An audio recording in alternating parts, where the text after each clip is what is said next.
He never asked for the crown. He just wanted a simple life on the assembly line.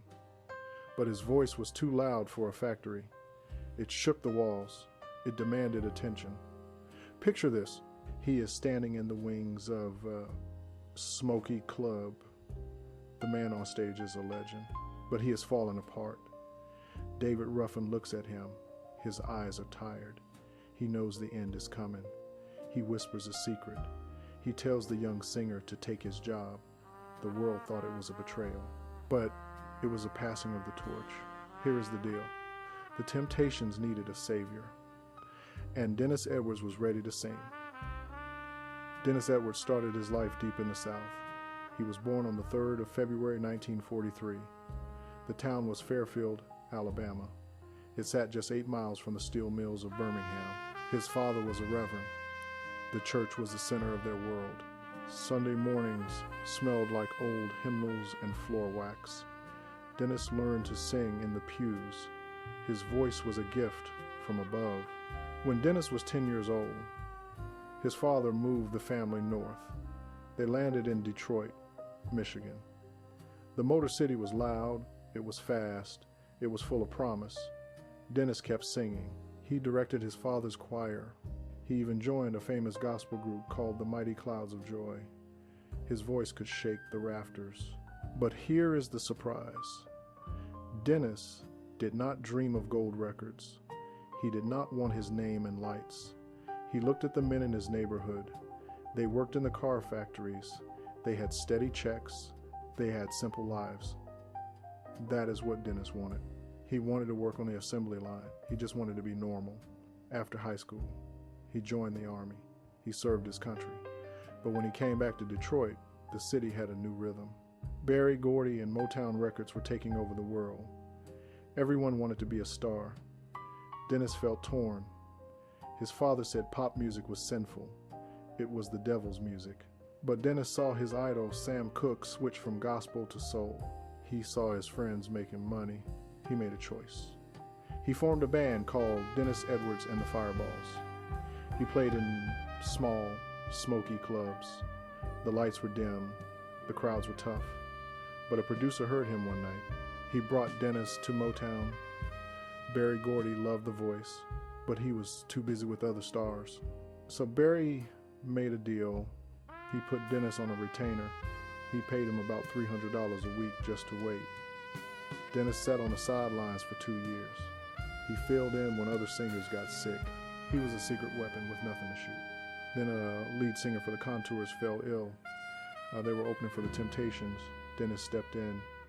He sang hits like It's So Hard Being a Loser. He watched the Temptations perform every night. He saw David Ruffin destroy the stage. They became friends. But David was in trouble. His ego was out of control. But here is the deal. David Ruffin saw the future before anyone else. He told Dennis the group was going to fire him. He told Dennis to take his spot. It was a golden ticket. But Dennis did not know the cost. He was about to step into a pair of shoes that would blister his feet. The music was sweet, but the jealousy was bitter. The stage was set for disaster. Dennis Edwards walked into the spotlight. The glare was blinding, but the darkness in the crowd was worse. He grabbed the microphone. He looked out at the sea of faces. They did not want him. They wanted David Ruffin. The crowd chanted the old singer's name. They held up signs. Some even threw things at the stage. The pressure was heavy enough to crush a tank. Dennis was 25 years old. He was standing in the shoes of a giant. But here's the deal. Dennis did not try to be David. He did not try to be smooth. He went back to his roots. He remembered the church pews in Alabama. He remembered the fire of the gospel. He opened his mouth. He did not croon. He roared. His voice was like gravel mixing with honey. It was rough. It was real. It hit the audience in the chest. The booing stopped. The silence hung in the air for a split second. Then the cheering started. It started low, like a rumble. Then it turned into a roar. Dennis Edwards had arrived. But wait, it gets better. Motown was changing. The world was changing. It was the late 1960 seconds. The streets were hot. The music needed to match the times. A producer named Norman Whitfield had a vision. He wanted to take the Temptations to a new place. He wanted to trade the matching suits for something wilder. He called it psychedelic soul. He needed a voice that could carry the weight of the world. He found it in Dennis. They went into the studio. They recorded a song called Cloud 9. The beat was funky. The guitars screamed. It did not sound like the old Motown. It sounded like the future. The song hit the radio waves. It exploded. It was bold. It was gritty. And it did something no Motown song had ever done before. Cloud 9 won a Grammy Award. Think about that.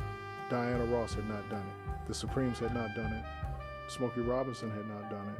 Dennis Edwards and the Temptations brought the first golden trophy home to Berry Gordy. Dennis was no longer just the replacement. He was the king. Gravity pulls hardest at the top, but Dennis kept climbing. The hits kept coming. The group released I Can't Get Next to You. It shot to the #1 spot on the Billboard Hot 100. The money poured in. They were selling out arenas. They were traveling the world. Then came the masterpiece. It was 1972. Norman Whitfield gave them a song that was nearly 12 minutes long. It started with a menacing bass line. It built tension like a thriller movie. The song was Papa Was a Rolling Stone. Picture this. The song begins with that long, haunting instrumental. Dennis waits. He waits for almost 4 minutes before he sings a single note. And when he comes in, his voice is pure drama. He growls the famous line. He asks his mother about his father. The delivery was perfect. It was angry. It was sad. It was the truth for so many families in Black America. The song was a monster. It won 3 Grammy Awards. It sold millions of copies. It became an anthem. Dennis Edwards was the voice of a generation. He drove the fanciest cars. He wore the sharpest clothes. The world saw a superstar with a smile that could light up a room. He had proved everyone wrong. The factory worker from Detroit was now a legend. He had money. He had fame. He had respect. He had stepped out of the shadow of David Ruffin and cast a giant shadow of his own. But success is a tricky thing. It gives you everything you want, then it asks for the check. The touring schedule was brutal. The nights were long. The party never ended. While the world saw the glory, the cracks were starting to form in the foundation.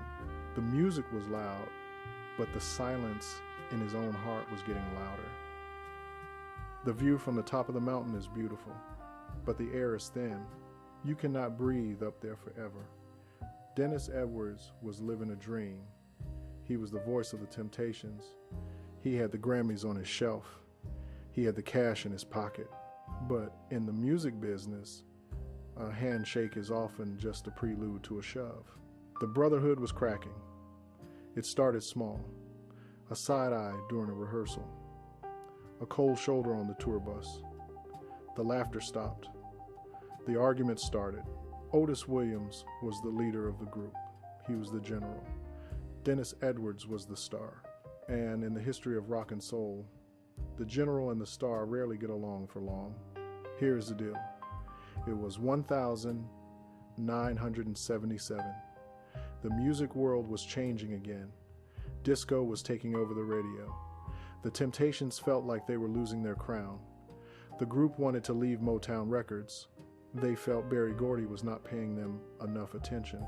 They wanted to sign a big deal with Atlantic Records. Dennis was torn. Motown was his home. Berry Gordy was the man who gave him a chance when he was just a factory worker. Dennis spoke his mind. He was loud. He was passionate. He clashed with Otis. The tension backstage was thicker than the smoke in the clubs. Then, the hammer dropped. Picture this. It is a cold day in Detroit. The meeting is short. The words are sharp. There is no shouting, just a cold, hard fact. You are out. Dennis Edwards was fired. He stood outside the studio. The door was closed. The silence was louder than the applause ever was. He was 34 years old. Yesterday, he was a superstar. Today, he was just a man on the sidewalk. It felt like a betrayal. He had given his voice to the group, he had replaced a legend, and then he became a legend. Now, they were moving on without him. They hired a new singer named Louis Price. They packed their bags for Atlantic Records. They left Dennis behind in the dust. But wait, it gets worse. Dennis went home to his big house. The rooms were filled with expensive furniture. The driveway had luxury cars. But the phone did not ring. The friends who drank his champagne and ate his food disappeared. The isolation was brutal. When you are on the road, you run on adrenaline. You live for the 2 hours on stage. The lights blind you to your problems. The cheering crowds drown out your thoughts. But when the lights go out, you are left with yourself. Dennis tried to fill the void. The party lifestyle does not stop just because the paycheck does.